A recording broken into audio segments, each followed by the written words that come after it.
Are you conscious of your addiction? Refuse to be defined by it? Not satisfied with living your life on the surface? Are you drawn to deeper meaning and purpose? And believe that it's possible to grow through your addiction to experience true freedom? Well, welcome home. Share the journey from addiction to freedom with your host, Michael Gregory.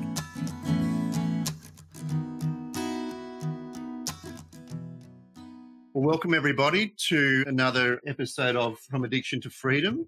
Today, I'm extremely excited to introduce Professor Susan Shapiro, who is one of, I'd have to say, very prolific writer. She's appeared in over 100 publications, including the New York Times, the New York Magazine, Wall Street Journal, Washington Post, LA Times. In fact, there's a list of all the known publications that you could probably think of there. She's written 14 books and received awards, literary awards, and including award at New York University and New School. And she teaches at Columbia University. And also she has private classes where she actually teaches writing and publication, particularly with her course, Instant Gratification Takes Too Long. So the reason why I've invited her onto this show is because she's actually written a couple of books on addiction. And this is really coming out of her own experience of addiction. So I'm really interested to understand her journey. So welcome, Susan. Thank you so much for taking the time to join us today. Yeah, thanks for inviting me. So I was intrigued. I don't meet many people who are smoking 2 packs a day at the age of 13. So I was intrigued to ask what was that like? What was it like for you as a 13-year-old, and how did that come about that you were smoking that much? Yeah, it's funny. I write a lot about origin in my a memoir called "Lighting Up: How I Stopped Smoking, Drinking, and Everything Else I Loved in Life Except Sex." I think what happened was my father was a smoker. And I think in a way he was maybe the most powerful. He was a brilliant physician. Maybe he was the most powerful in the household. So we both had dark hair and we had a lot in common. So I think the first cigarette I smoked was his. And I think that's how it started. And what happens is very addictive personality. And my mother, who I adore, was an orphan. And in her head, if there was enough food on the table, everything was fine, and everything had been fine for decades, but she still had too much food. Right. So I think what I loved about cigarettes at the time, 13, because you're superficial and you care about your figure, is when I would smoke, I wouldn't eat. So it was like an appetite suppressant. So I wasn't really conscious of what was going on at the time, but I had some older friends who used to smoke, and Dad smoked, so it seemed cool. So I would steal his cigarettes, and I got addicted very quickly. I also did a summer school program in Europe where everybody was smoking, and I was the youngest, and I was hanging out with 18-year-olds. So I just took to it, and I loved it. And it just, it started slow, and then it just steamrolled. And I also right around that time had friends that were getting high. So I started smoking dope. So I really, really liked the combination of cigarettes and dope. Yeah. And then alcohol got thrown into the mix, and cocaine. And it just, I don't think I realized at the time how many problems it was solving, because I would feel calmer and I wouldn't eat as much, and I would feel cool, and I was more socially, socially together, so I felt like, I wasn't paying attention, but it all steamrolled. And truthfully, it was 27 years later, I'm 41 years old, and I can't get anything I want in life. And I see this therapist who says to me, the reason you can't get anything you want is because you're clogging up your brain with all these addictions for 27 years. Yeah. And I was having trouble in my marriage. I was having trouble, couldn't get a book published. I was unhappy. I was having just a lot of issues.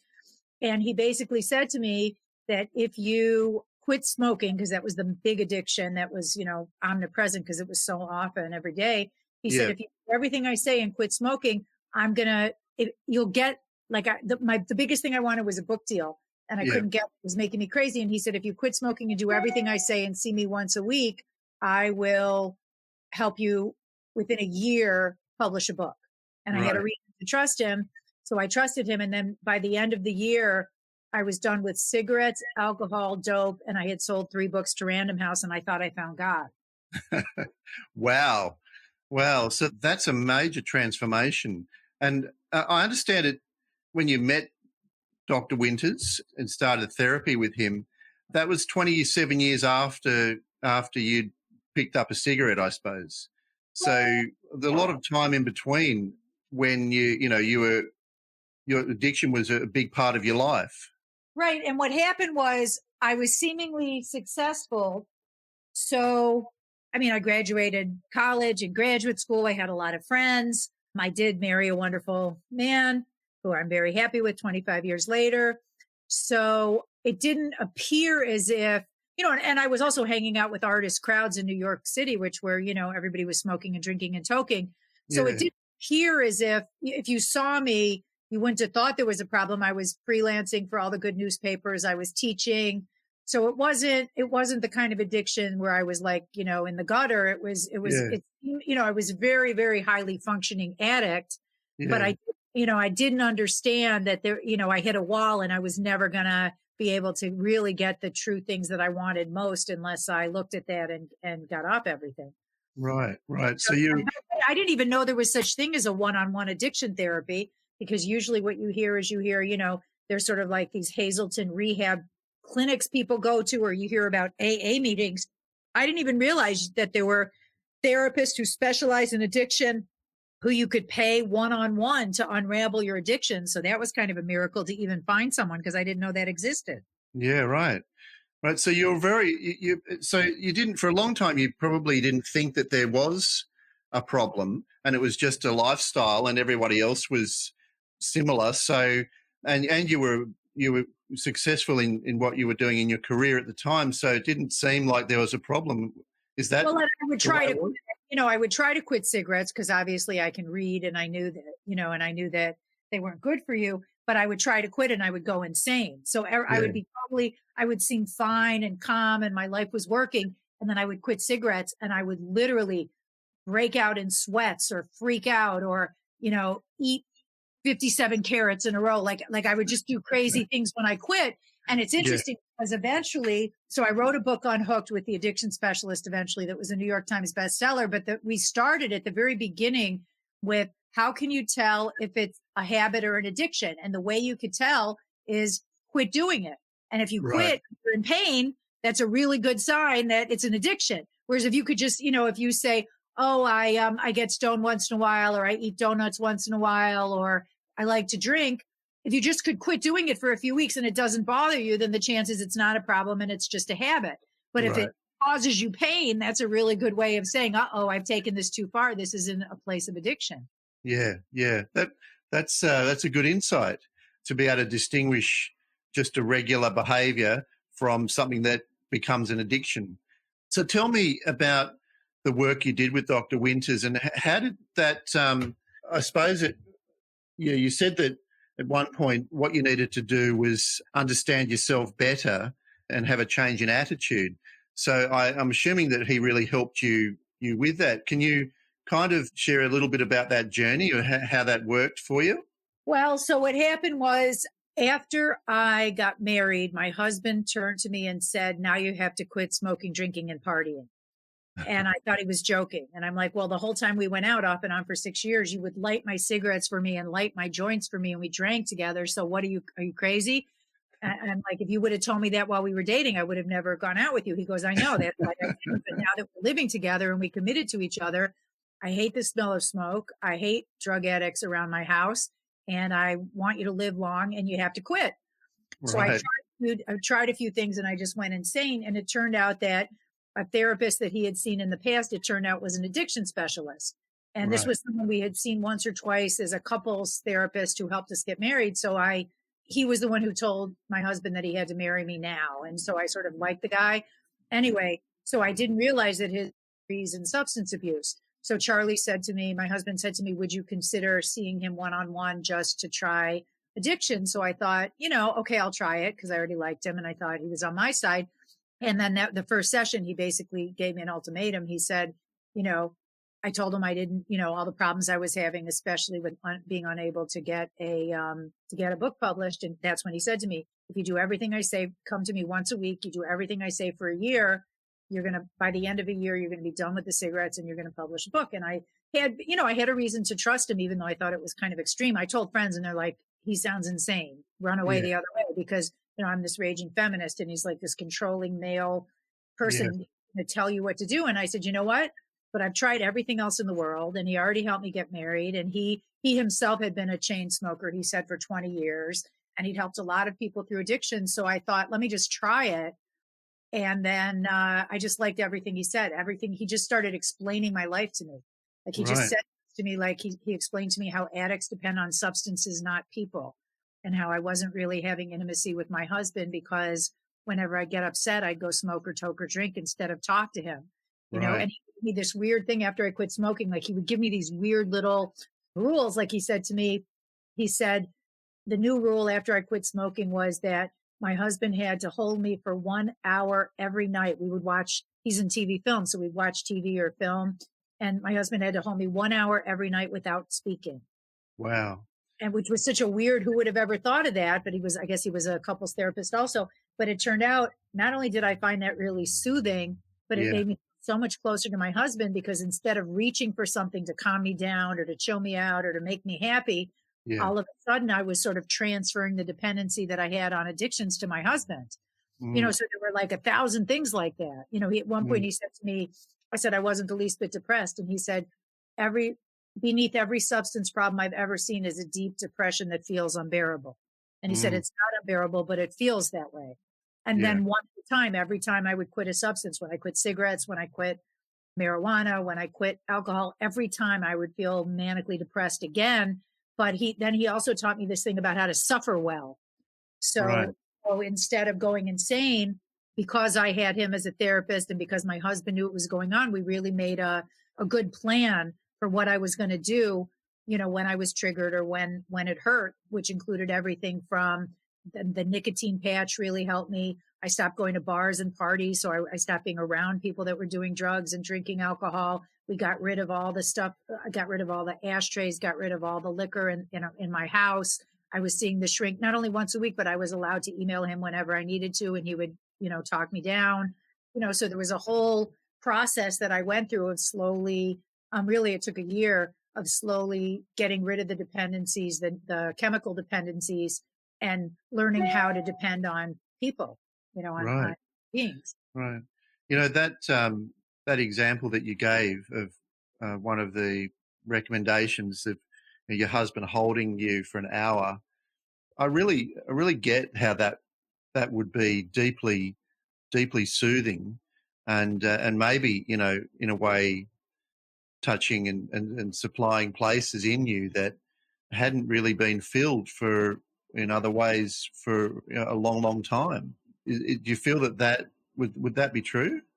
I think every single person's different, but I do think that when I look back over my relationships before my husband and a lot of breakups and stuff like that, I definitely think that the addictions had gotten in the way a lot. Yeah.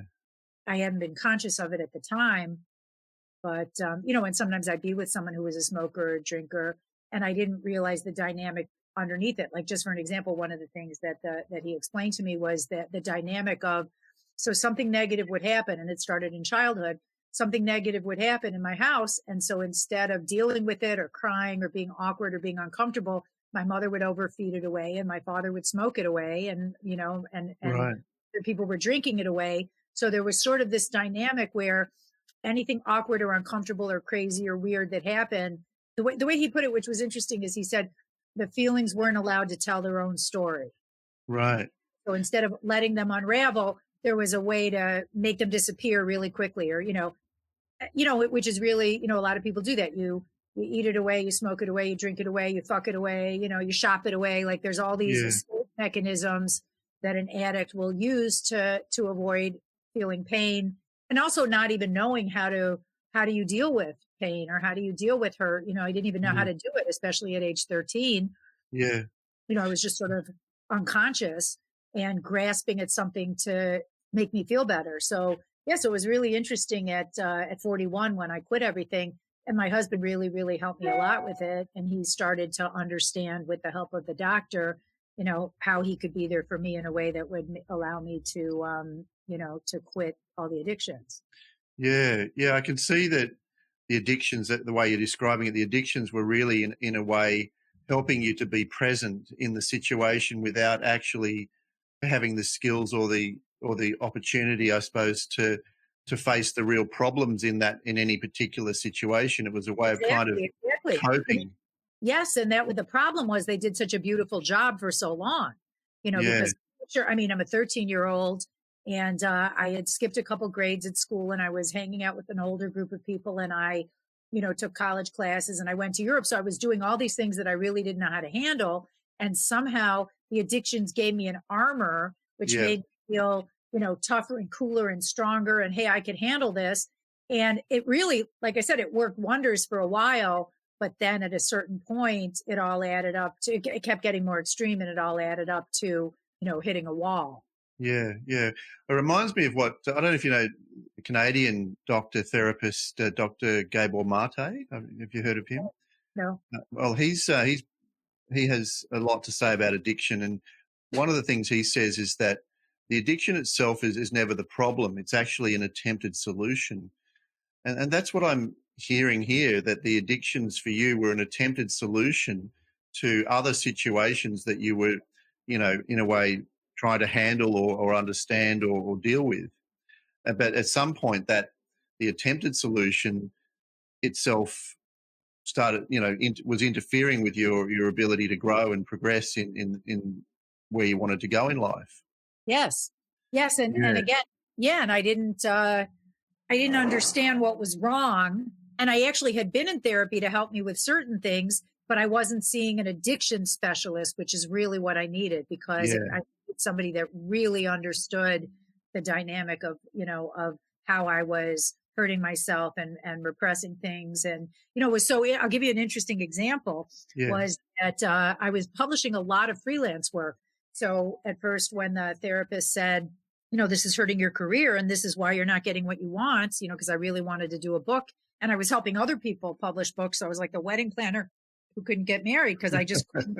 But, for 7 years I was getting rejected. And so the addiction specialist said, your addictions are getting in the way of you publishing a book. And I said, well, that's crazy because look, I'm publishing in the New York Times and the Wall Street Journal and, yeah. all these great places. So, that can't be true. And he said, yeah, but look at what's the length of the pieces that you're publishing? And I'm like, they're 500 words or 700 words. And he said, yeah, because you cannot stay with the narrative longer. You are so impatient that you could finish quickly and get the instant gratification. But he said, the freelancing and getting a clip is the same thing as an addiction. You're not letting your feelings tell their story. Because I was doing a lot of Right, first person. So he said, if you could get rid of the cigarettes and pot and the liquor, what would happen is slowly you would allow yourself to stay with emotions that you're writing about much longer and your pieces would get longer and better. And I bet you'd be able to finish a book better. And I wasn't right. sure how to do it. Oh my God. I mean, Mm, now, by the way, not only did I get everything I wanted, I mean, I could literally, I have 15 books out, 16 books out. I mean, I could write for 10 hours straight. I wow. mean, book, The Forgiveness Tour, deep, dark, twisted, every horrible thing that ever happened to me. I could completely stay with it because I learned how to stop. I stopped interrupting negative feelings and I stopped having the escape mechanism to get rid of it. And I learned how to cope with it much better. Right. So you actually learned, instead of kind of masking or in a way pushing away the feelings with and using the addiction to kind of be in the situation, you actually were able to sit with those feelings and really explore them in a way. And then I suppose this is the kind of solution that you came to with Dr. Winters, that he helped you understand and be in touch with your own feelings and even sit with the difficult feelings. Yes. And that's what, that was what a lot of the therapy was about, was to unravel where it started. What were the feelings? I mean, he actually said that in addiction therapy, he often you have to go back to the age when you started using. And so in a couple of my books, I really go back to what was going on at age 13 that had me so freaked out that I couldn't cope unless there was some kind of a chemical to help me through it. And Yeah. so we sort of slowly unraveled it. And I went through what was going on and the hurt that I felt then, Yeah. And luckily, because he had quit himself and he'd helped so many addicts, like in our book on Hooked, How to Quit Anything, each chapter, he unravels how he helped somebody get off of an addiction. And we're talking about heroin, cocaine, crack, really extreme addictions, raging alcoholic. So he really understood the overview of what was going on and he knew how to help me. And Yeah. also, it's really important that you make I really needed an all out assault, because I think some people have the illusion, oh, I'll just quit cigarettes tomorrow, or, Yeah. oh, I'll Yeah. just quit alcohol. I'll go to a meeting. So Yeah. most people that I know, because I've helped quite a few people get off since, you really need an all out assault. Like you have to change almost everything in your life, because if you're hanging out with the same people who are using, you're just going to use. Yeah. There's even studies that show that. They even show, like, if you're hanging out with friends who are overweight and eating more, you're going to eat more. It's so simplistic, it seems like now, but you really have to change major things in your life and hang out with people who, understand, that you're sober, that you're smoke free, and that you have to be careful. You have to understand triggers. I mean, now I understand it. Just for an example, at one point I had a housekeeper after I quit smoking, and I noticed in her purse she had cigarettes, and it Right. freaked me out because I wanted to go take one. So I emailed the addiction specialist and I just said, what do I do? And he said, just go up to her very nicely and say, listen, it's taken me a long time to quit cigarettes. It would mean a lot to me if you could just leave your cigarettes downstairs with the doorman and not have them in my apartment, because I have this important rule now that I can't have cigarettes in my apartment. She was like, no problem. Yeah. So here I was 1 minute away from ruining like years of addiction therapy because somebody brought cigarettes in my house, not even realizing I could just say to somebody nicely, this house, we don't have cigarettes here. Yeah. Yeah. So I had to learn all these coping mechanisms and how do I respond to triggers. And I was very lucky that I had such a great therapist who was very available. Yes. Yeah. And I suppose it's not just learning kind of behaviors and tactics and strategies, and not just being able to be in touch with, the feelings at the time. But I suppose you probably, I'm guessing you had to develop skills in terms of how to actually resolve emotional issues that were coming up, or different challenges that were coming up that normally you would have put a lid on with addiction. But as you came out of that, you would have had to develop more, I guess, emotional intelligence, I guess. Would that be right? Yeah. And just some really specific behavioral techniques, that he helped me with, and I had to be very, very careful with all of my habits. So just for an example, we had a lot, I had to adhere to a lot of rules. So just for an example, I had to do better with eating and sleeping and my social life plans, and there were all these interesting rules that he made. Actually, one of them I wrote about turned out to be really good during the pandemic, which was, one of the rules was I make a plan in advance with him using my brain, and I'm never allowed to cancel anything because of my mood. Right. So aside from teaching and work appointments, it was also that if I made an appointment to see a friend at 6:00, I couldn't at 5:30 just call her and say, I'm not in the mood to do this anymore. And I Right. explained why. And he said, because you have to learn how to let your brain run your life. And for an addict, every mood that you have is eventually going to lead you back to using. So Yeah.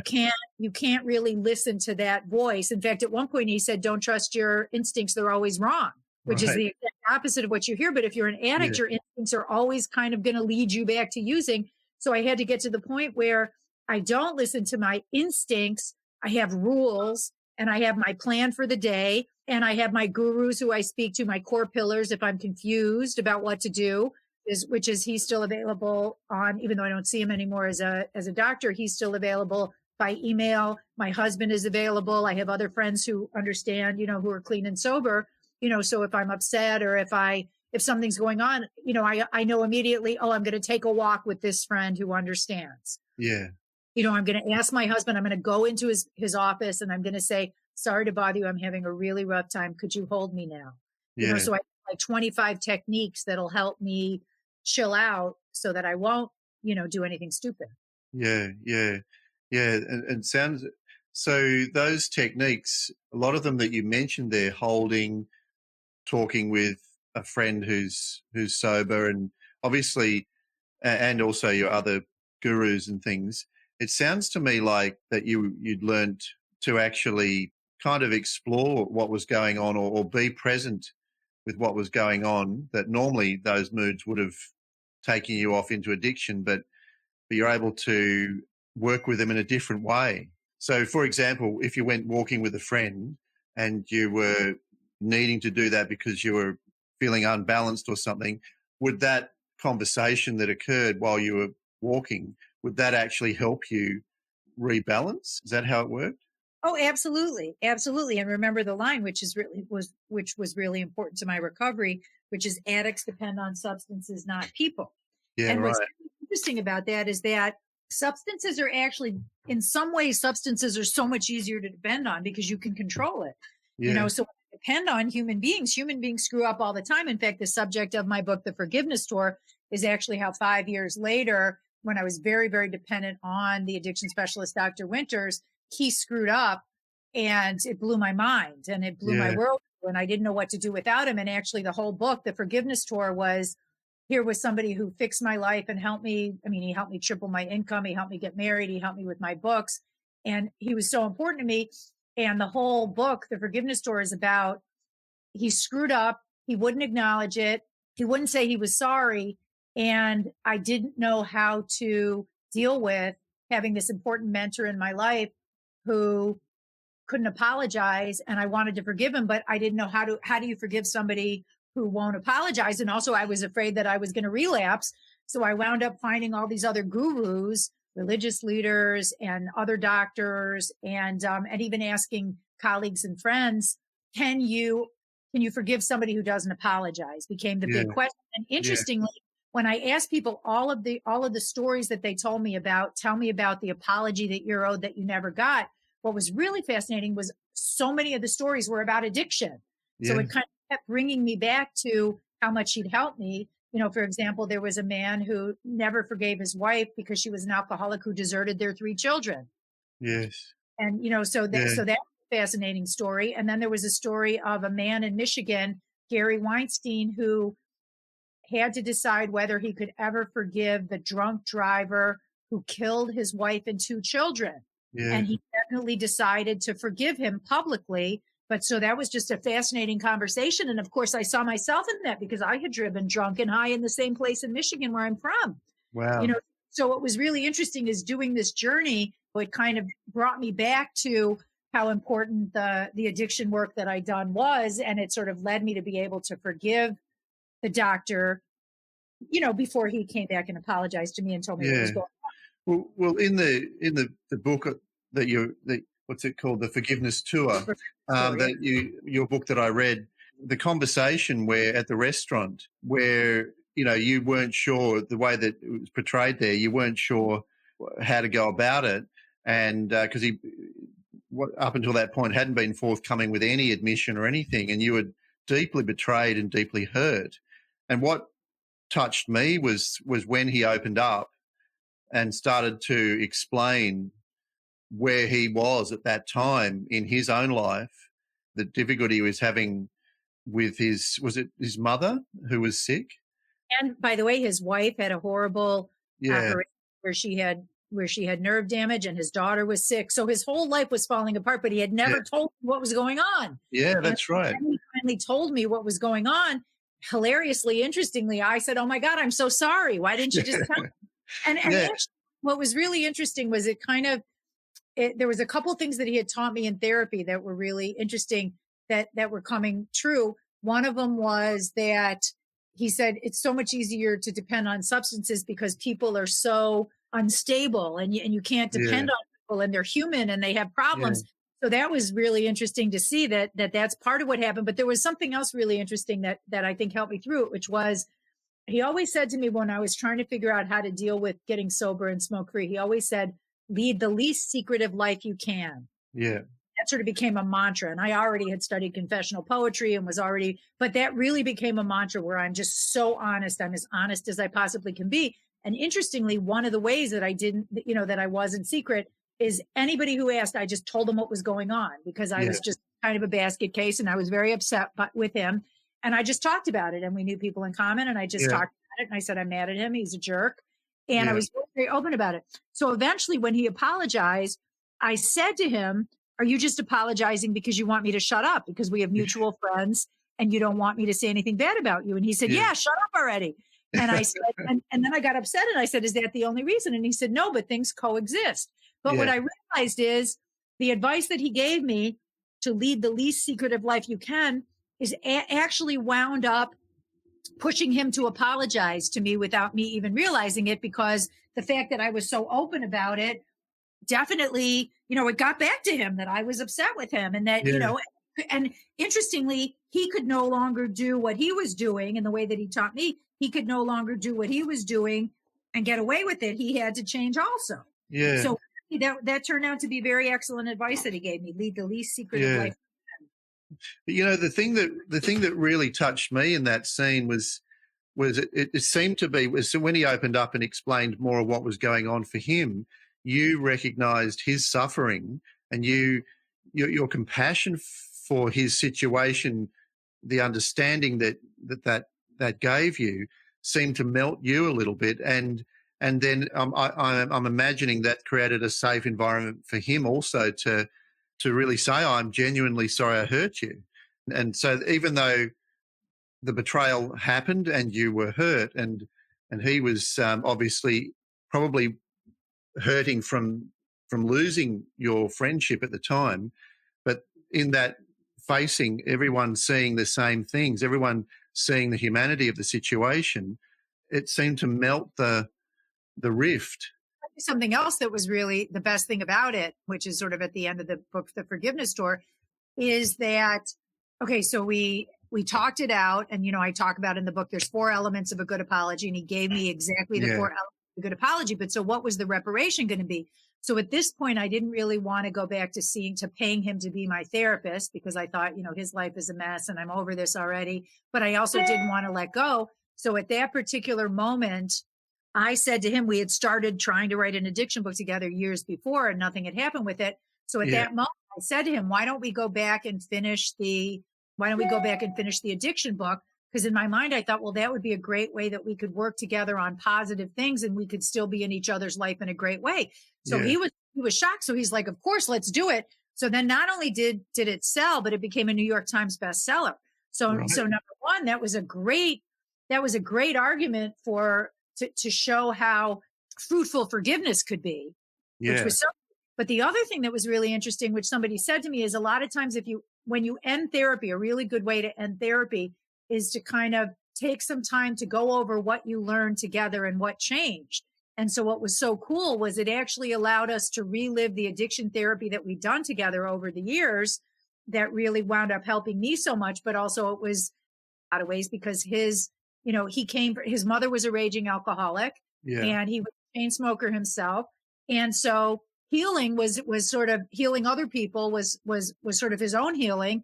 And so it wound up being this extremely positive experience where we both were able to get back in touch with what the doing good in the world and helping each other, because he'd always wanted to write. So it was actually a beautiful experience. And I was so happy at the end. Forgiveness Door took 10 years to write. And part of the reason was that I really wanted to make sure that I didn't want to say anything negative about therapy or negative about a therapist who'd helped me so much. Yeah. So I really wanted to wait until there was wisdom and until there was a reason, again, that would help us do good in the world. So I was really lucky that did happen. Yeah. And also what I can see is that the relationship came back on a kind of a mutual footing rather than him having all the power and you being the patient. As the therapy came to an end, your ability to hold your own feelings, had already grown to the point where the therapeutic relationship kind of wasn't necessary anymore and it became more of a mutual collaboration. I really like that. You're right, but I will say that to this day, I have a lot of gratitude for the way that he did the addiction therapy, which was very non-traditional and a little crazy. But what happens is that you need a higher power or you need a sponsor or a teacher or a mentor. You do sort of have to surrender yourself, because quitting addiction meant letting go of every single technique and behavioral pattern that I had in my whole life. Yeah. I had to let go of it all. And I would not have been able to do, some people can do it with AA groups because that you have a higher power, you have a sponsor, you have sort of a new family. and I know people that do that every day, but I never responded well to groups because I'm from a big family, and that was part of the problem. And so I'm really glad that he was as authoritative as he was with the addiction stuff. I'm really glad it happened the way that it did, because, and part of my problem in other therapy in the past, even though I had brilliant shrinks, was you really need somebody who is an expert at addiction. It's just its own animal. It's Yeah. regular therapy doesn't apply. Same with trauma. Yeah. You can't, it's not interchangeable. So I was very lucky that he understood the role that he had to play. And I will say, I've done the same with, I have students who I help get off drugs and alcohol. And I will say, I play a similar role. I will just say to them, you're not allowed to do that. Stop going to bars. You have to do this. And I will, of course, try to get them into addiction therapy or AA meetings or NA meetings or anything that will help them. But interestingly, there does have to be sort of an authoritative voice saying, that is not cool. That's a horrible thing. Somebody that you trust has to say to you, look, I love you. I want you to be successful. You're never going to get anything you want if you keep polluting your brain with that crap. And it's funny because now I'll be similar. I'll speak to people the way that he spoke to me. If they're students or if they're someone who says to me, I want your help with the addiction, I will definitely do that. And it was a miracle. And I had tried everything else in the world for many years, and that really is what worked. Yeah. It's a really, insightful journey that you've been through. And I really want to bring this to a close because I know that our time is short now. We need to come to an end. But I'd like to ask you two questions. And basically, in a way, I know we've covered some of it, but if we can maybe summarize, I wonder if you could tell me, if you had to give a definition of addiction, what would that be for you? Well, so it would be an obsessive behavior that involves something self-destructive that you can't stop on your own. Yeah, right. And by the way, there's nothing, some people can smoke a joint once a week or have a couple martinis or do cocaine or overeat and then just stop, and they won't do it for another week or they won't do it for another month and they don't have a problem. Whereas, for a true addict, they can't stop on their own. It's trying to stop on your own is very painful. So that's a good definition. Yeah. And in terms of becoming free of addiction, in terms of the freedom aspect, what would your definition of freedom be? Well, I'll tell you something that a lot of people don't know, that I didn't know, which is that aside from maybe smoking and alcohol or drugs not being healthy for you, a lot of people don't realize that they could keep you from getting every single thing you want in your life. And that's what happened with me, that there were all these things that I wanted in life, which involved, having a loving relationship with my husband and being financially successful and publishing books and artistically taking my work further. And I did not realize that the smoking and the drinking and the toking was getting in the way. It was a blockade for getting everything that I wanted.